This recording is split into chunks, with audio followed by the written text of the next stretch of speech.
Protection പോയി കഴിഞ്ഞാൽ, സംരക്ഷണം പോയ രണ്ട് കാര്യങ്ങൾ സംഭവിക്കും. എന്താണ്? അധമവികാരം ഉണ്ടാകും. അധമവികാരം എന്ന് പറഞ്ഞാൽ എന്താണ്? നല്ല സദ്വികാരം ഉണ്ടാകും, സദ്വികാരം ഇല്ലാത്ത മോശം വികാരം ഉണ്ടാകും. എന്ന് വെച്ച് കഴിഞ്ഞാൽ നിങ്ങൾക്ക് ഇപ്പോൾ ഒരു ശരി അധമവികാരം, ഇപ്പോൾ നിങ്ങൾക്ക് പ്രൊട്ടക്ഷൻ ഇല്ലെന്നുണ്ടെങ്കിൽ, ഇപ്പോൾ ഒരു ബന്ധു നിൻ്റെ വീട്ടിൽ നീ വന്നിട്ട് പറഞ്ഞു, എൻ്റെ ചേച്ചി, എൻ്റെ ആൻറ്റി, എൻ്റെ അങ്കിളെ ഇത് ഭയങ്കര കഷ്ടമാണ് കേട്ടാ, ഞാൻ അപ്പുറത്തെ വീട്ടിൽ കയറി, നിങ്ങളുടെ വീടാണ്, ഞാൻ ഇപ്പോൾ വന്നിട്ട് കൂടെ, ഞാൻ പണ്ട് വന്നതല്ലേ, ഇപ്പം ഞാൻ 10-15 കൊല്ലം ഇവിടെ ഈ പ്രദേശത്ത് വന്നിട്ട് ഇപ്പം ഇവിടെ എല്ലാം മാറിപ്പോയി, ഞാൻ നിങ്ങളുടെ വീടാണ് പിന്നെ അപ്പുറത്തെ വീട്ടിൽ കയറിയത്.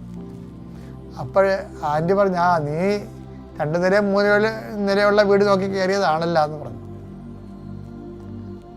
ഞങ്ങളുടെ വീട് കൊച്ചാണേ എന്ന് ഇവർ വെറുതെ ചുമ്മാ പറഞ്ഞതാണെങ്കിലും ആ വിരുന്നുകാരൻ പോയി കഴിഞ്ഞിട്ട് ഇവർ ഭാര്യയും ഭർത്താവും പറയും, ഇത് പൊളിച്ചു പണിയാൻ പറയും. അതാണ് അധമവികാരം. അതിന് പോയി ലോൺ എടുക്കും 50 ലക്ഷത്തിൻ്റെ. അതിൻ്റെ ഇൻട്രസ്റ്റ്, ഇവൻ്റെ പണി തീരാൻ പോയി. പ്രൊട്ടക്ഷൻ പോയി കഴിഞ്ഞാൽ അധമവികാരം വരും. അനുചിതമായിട്ടുള്ള അത് ഉചിതമല്ലല്ലോ. അത് അകപ്പാട്ടൊരു വീടല്ലേ ഉള്ളൂ, ഒരു മകനേ ഉള്ളൂ ആ വീട്ടിലെ.